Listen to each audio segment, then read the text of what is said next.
So this is a 17th century matchlock musket, so called because it's lit by a match. The match goes in what we call a serpent, and when you pull the trigger, it puts the match into the pan. Yeah. And when we actually load these, you see this is quite dirty because it was fired quite a lot yesterday. That's actually powder residue.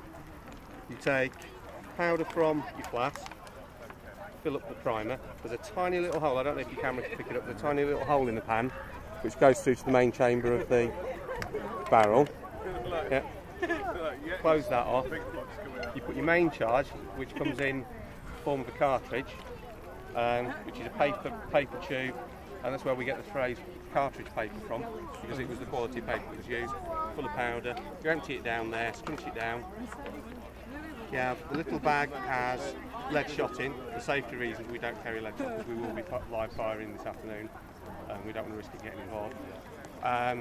Rather dubious habit, you put it in your mouth, even though it's lead shot. Spit it down the barrel because it's easier than handling it with your fingers. Take out your ramrod. Actually, scouring stick. Ramrods were the next century. Ram home all the contents. Remove the ramrod, put it back in there, making sure there aren't any splinters, otherwise there might be bits coming out of there.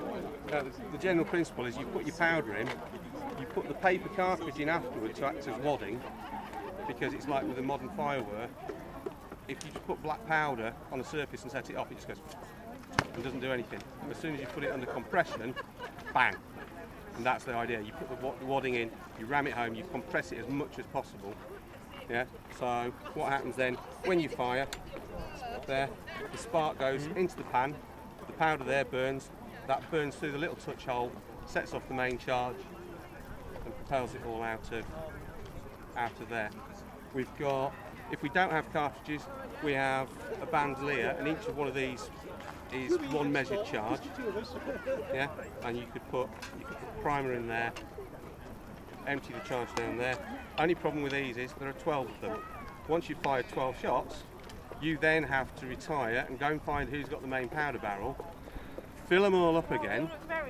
It's a bit of a dangerous thing because people will be carrying around live match, and funnily enough the people in charge of the gunpowder barrels do not like live matches, which is why if you look on the cannons on the artillery this afternoon, if there are any guards there, they probably won't have matchlocks, they'll have flintlocks.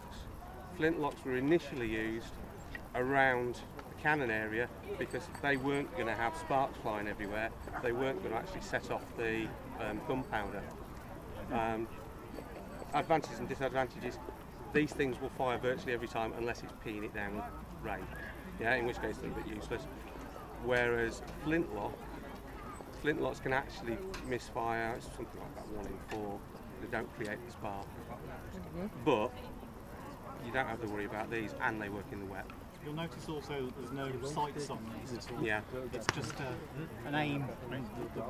The mass of lead that comes out of a series of ranks of musketeers is what does the killing rather than actually pointing and